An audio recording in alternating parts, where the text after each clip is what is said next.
Hey Hello. everybody, good afternoon. Welcome to another Live with your Lobbyist. Nicole and I are here in the Capitol today, and we're coming to you a couple days early this week, so thanks for tuning in early. And we of course usually do these videos on Friday afternoons, but things are really beginning to slow down, and with it being the Easter holiday weekend, Nicole and I will both be home with our families after this week, and so we wanted to come to you a little bit early to give you a bit of an update. So we'll let a few people jump on here, and we're actually on the second floor in the Capitol, and it's a pretty sunshiny day outside, so there's a lot of sun shining in, but maybe we'll flip the camera around and give everybody a quick look of what it looks like here. If you haven't been to the Capitol, it's definitely recommended to come check it out. Yes. It's beautiful. So this is the second floor, and down that hallway right there is where the Secretary of State's office is. Mr. Corey Stapleton is down that hallway. We'll take you up. That's the third floor, right outside the door, or the doors of the Senate. This is the Capitol Rotunda. Again, with the really pretty architecture and the paintings in this building. So we have a good background for us today. This is the former entrance. We don't actually get to use these doors anymore. But again, there's another big shot of the staircase for everybody. And finally, to wrap it up, if you point the camera down this hallway, that is where the governor's office is at. So that's the direction you head. I'll head back over to our very professional setup where we have everybody precariously perched on a ledge of the wall. All right, so we're going to give you guys a little bit of a recap of some of the major things we have worked on during this 65th legislative session in the next few moments. So please jump on and tell us where you're watching from and chime in if you've got any questions, and I'll turn it over to Nicole. All right, thanks. First, I would ask, I see there are 5 people watching. We're kind of in a big space and we don't want to talk super loud because it's really echoey, but if you can hear us, maybe give a thumbs up, or Yes. especially if you can't hear us, please comment and say, hey, get closer to the phone. But Our faces will get bigger. yes. So, what is today? The 76th legislative day. I think so. They can technically go 90. For several, there's a like, so you must be able to hear us, so that's good. So for probably the last month, thanks for tuning in, Ken and Cindy. But for probably the last month, there's been a lot of talk about when they're going to adjourn and how early and things like that.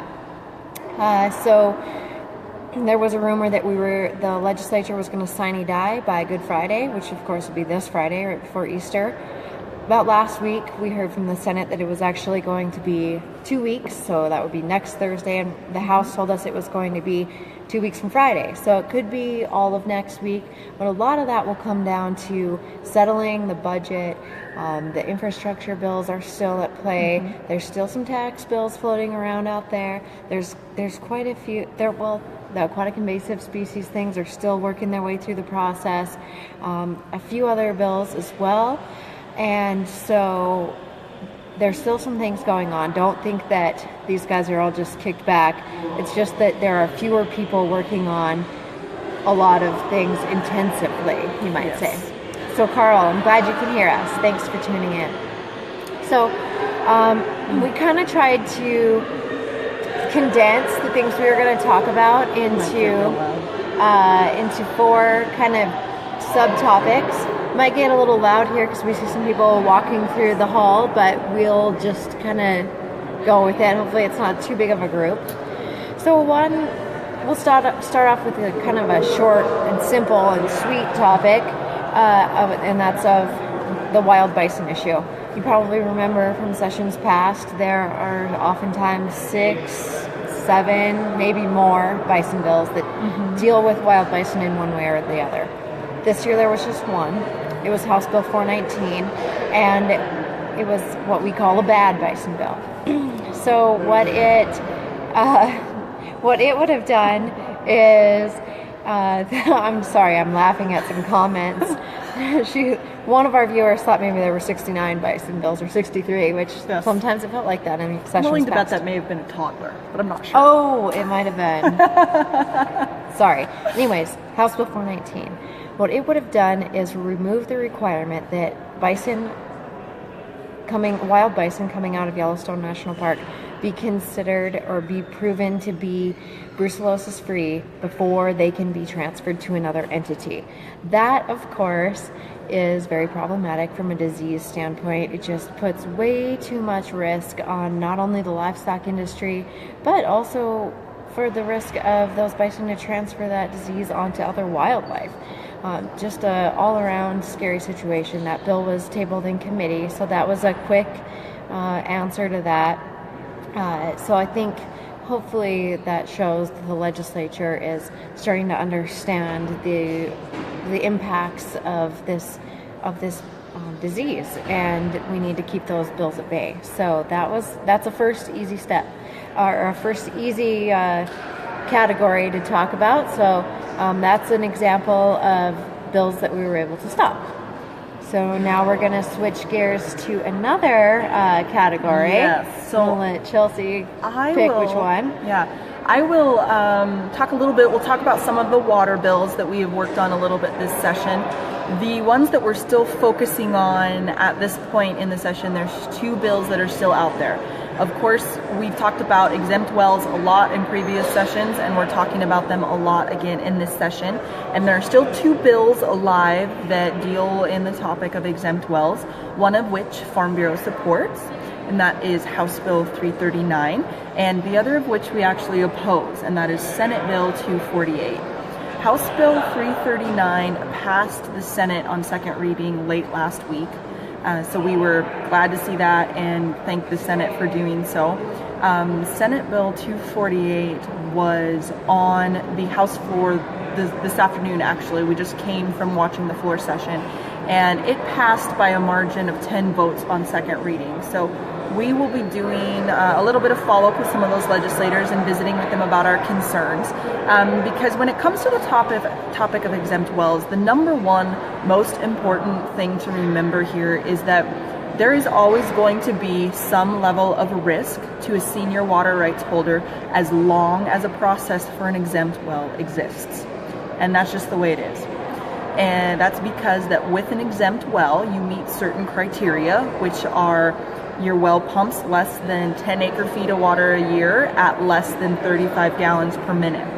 And if you meet those 2 criteria, you do not have to go through the regular permitting process at DNRC. Thereby, you skip over the adverse effect analysis, which lets other people, other water users, chime in and potentially object if they think they will be adversely impacted by your use of that well.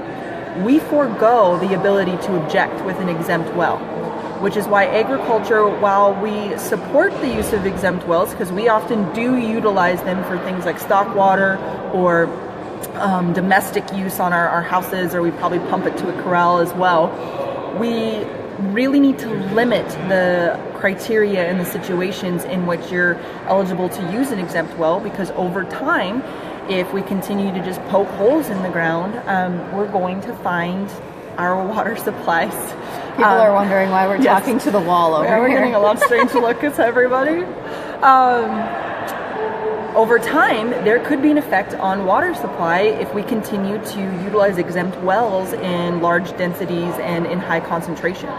So we're supporting House Bill 339, and what that bill does is actually put a limit on the wells in that they have to be a certain amount of space apart.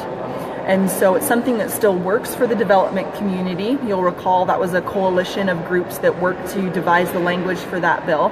It works for them, and it also provides us some limitations so that we get to an extent, limit ourselves to the exposure of risk that exists for utilizing exempt wells. Senate Bill 248 is a little bit of a different story.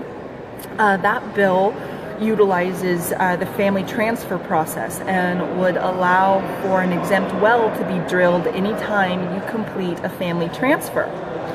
And that sounds good on its face, but again, it does not address our primary concern of limiting the exemption and what the exemption is used for. Additionally, it also may not necessarily always work out well for those of us in agriculture, because we sometimes do family transfers that are relatively large parcels of land. And under this bill, you get one well. End of story, done. One well on your family transfer. Now, you could go through the permitting process and pay to have additional wells drilled. Conversely, under House Bill 339, you would just have to make sure that your wells were the proper spacing apart in order to drill additional wells on that property. So we do oppose Senate Bill 248 and are hoping to work with legislators to visit with them about our concerns on that piece of legislation. And we'll continue to see both 339 and Senate Bill 238 through the process as well. So jump on if you've got any questions. Let us know what's going on. It's getting really loud in here. I think the Senate and the House must be off of the floor. The Senate's been coming out. They've been walking down the stairs, staring at us, wondering why we're talking to the wall. So we're pretty much in a corner talking to the wall. So I'm surprised we haven't gotten any cameos. This is a prime opportunity. I wish we would. Yeah, if we see anybody that would make a good candidate, we'll make sure we bring them on over. So one other kind of subject area that we could kind of categorize some bills into for this session is, of course, property rights. Always a big deal to our members, always a big deal at the session, always something we need to stay on top of.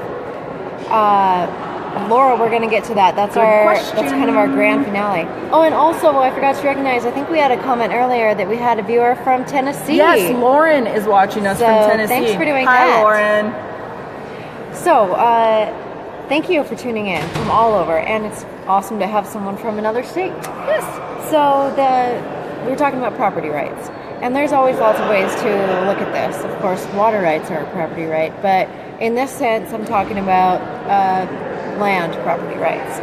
So this session, there were a couple bills that were repeat bills from last session, meaning they were introduced again. They were killed last session. They were introduced again this session with either small or very few, in one case, almost no changes from the session before.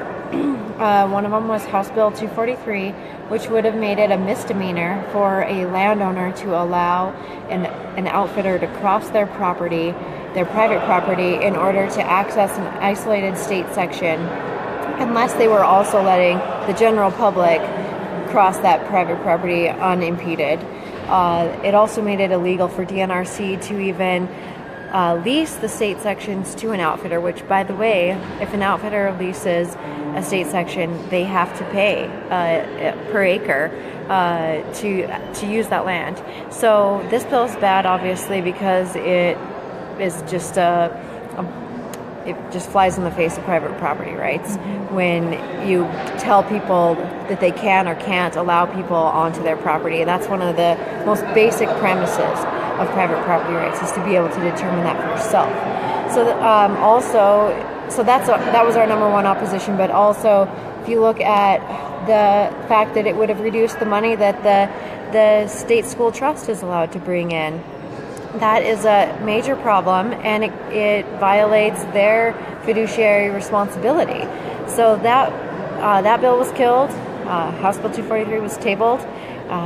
We might see it back again, but I hope that we're sending the message that this is not a compromisable position.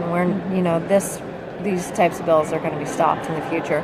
Another road bill was Senate Bill 262, which basically reversed the burden of proof. If someone wanted to use a road to access some public land, or just to use the road, they could go before the county commission and claim that road was public.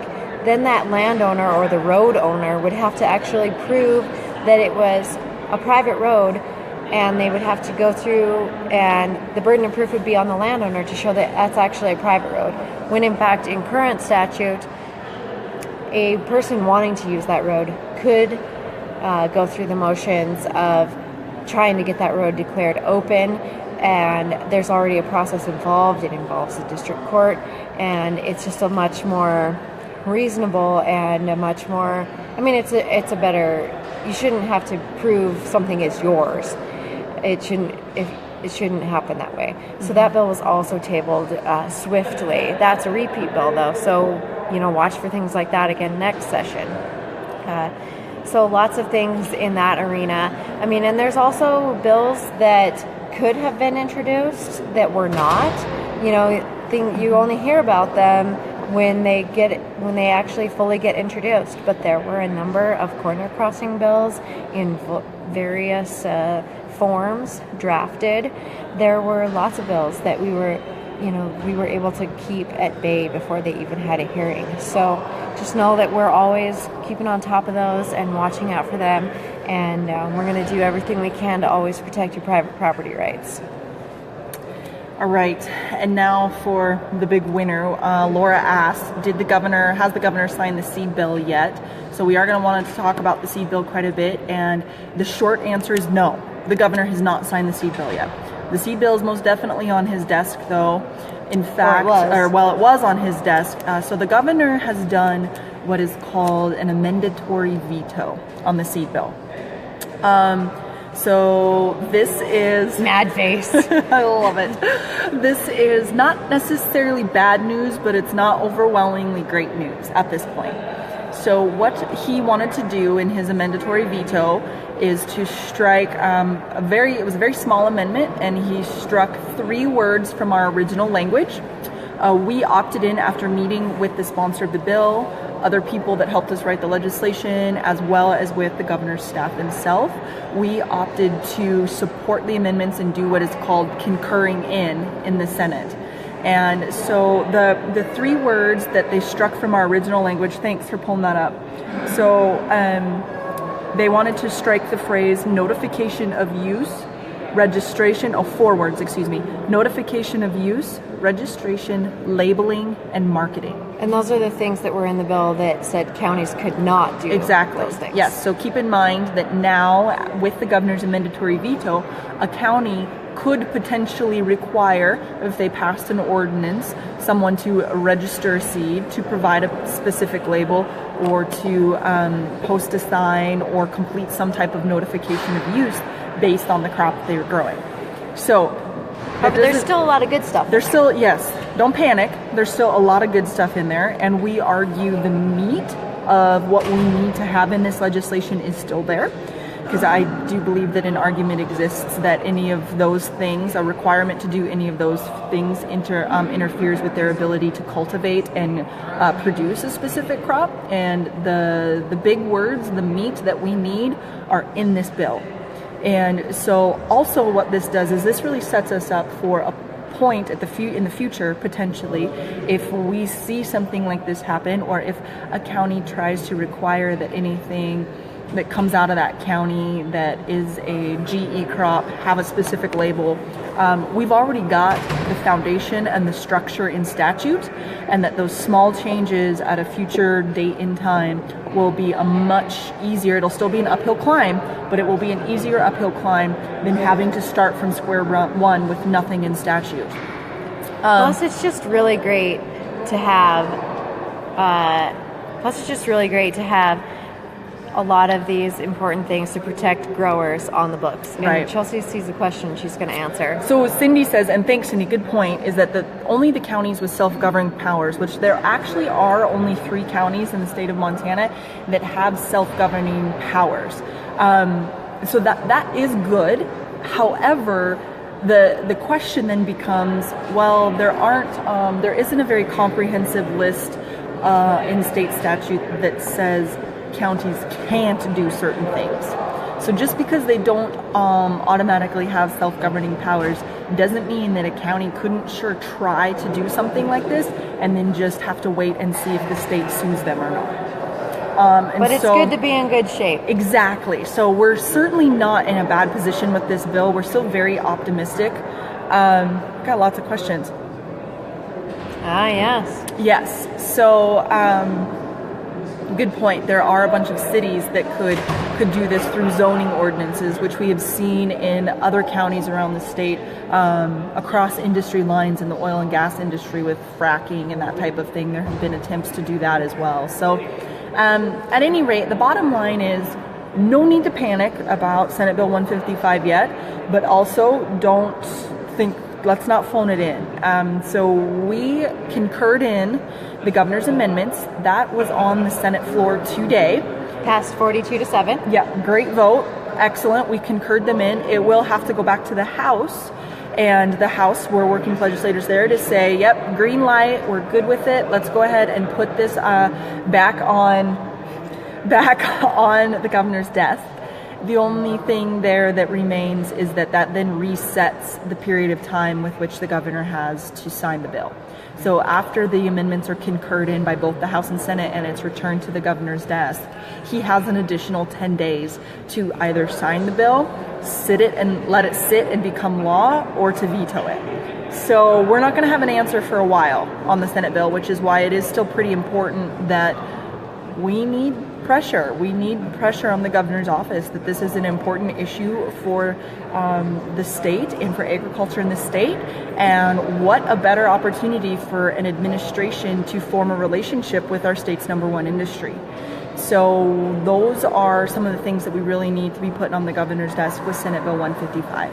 So we still support it with the Yes, amendments. we so do. let's keep those positive support comments coming in that we Yes. want it signed. We at least want it left for 10 days to become law. Yep. It just needs to become law. Yes. So a few other things. Well, let's talk a little bit about some budget stuff that just to wrap up. So Department of Livestock and Department of Agriculture came through the budgeting process pretty much free and easy. Actually, they both had very good hearings and sailed through the process, and so we're good to go there. Also, there was a hearing last week to confirm 3 of the appointees to the Board of Livestock. Yesterday. Oh, yesterday. Excuse me. I'm confused. So that hearing was yesterday afternoon as well in Senate Agriculture. We went and supported them. Mm-hmm. All 3 are reappointments, so it's great to keep that experience on the committee or on the board. You know, they've worked through a lot of tough issues. They're going to have more to address, and they've shown that they can, and that, you know, with the new director in place, that department is doing great things. So we were happy to be able to support those 3 board members as well. Yes. So with that, is there anything else that we need to... Well, last week we talked to you about the tax mitigation bill. It did end up coming out of Senate tax. It was referred to Senate Finance and Claims, which is like appropriations in the House, but in the Senate, they look at the money in the bills, and it had a good hearing.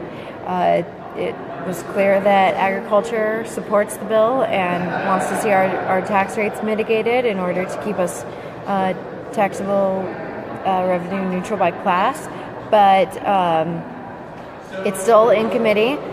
It's kind of getting close to the deadline, but you know, we're letting people know that it's important. When it has a $32 million fiscal note on it per biennium, that's tough in these tough times, and but we're working on that. So we had a question pop up for who was reappointed to the Board of Livestock. So Nina Bacchus, Sue Brown, and why is this name Ed Waldner. Ed Waldner. So those are good. Also on that same bill, we supported the appointments to the Livestock Loss Board. Mm-hmm. You know, we always support the Livestock Loss Program. That's the program that reimburses producers who have losses when their animals are killed by wolves, grizzly bears, and now with the passage of mountain lions in House Bill 286, mm-hmm. It will be those 3 species. If you have a loss due to predation by one of those 3 species, you'll be able to potentially be reimbursed by that program. We always support the funding for it, help them get through, and supported those nominees as well. So yeah, I think we had it's been a good session. Some things are still up in the air, but they'll be wrapped up soon. We thank you guys for tuning in and supporting us through this, and it was great to see those of you who were able to make it up here during some of our Calling on the Capitals or other events, and we just wish you the best. Hope your spring's going well. And you know, this was it wasn't brief because this got kind of long, but a short synopsis of some of the bills we worked on, but make sure to check your emails and look at all the bills that we worked on throughout the session. Yeah. It seems like January and February were a whole nother lifetime ago. Yes. So lots of other things. And there will be additional follow-up coverage of the end of the session wrap up. We just kind of wanted to give you a bit of a recap live for those of you who've been our faithful Facebook Live audience. So, and our members will get another newsletter. Yes. So like Nicole said, make sure you keep checking your email for the legislative highlights, the e-source that goes out every week. That'll be coming out at least for the next couple of weeks before we wind that up. There will be another paper copy of the legislative highlights sent out that will have a little bit of a bigger synopsis in it, as well as I predict over the next month or so. Continue watching our Facebook, our blog, as well as our press releases, because we'll be doing a lot of follow-up, wrap-up coverage, maybe on more specific items as the next few weeks go by. So if anybody has any last moment questions, here's your chance to shout them out. Otherwise, we're going to go because I've run out of... Our audience is waning. We only have 3 people viewing us. And I've run out of appendages to count how many funny looks we've gotten. So it's time for us to say sayonara. Happy Easter, folks. Yes, happy Easter, and thanks for tuning in. We'll see you later.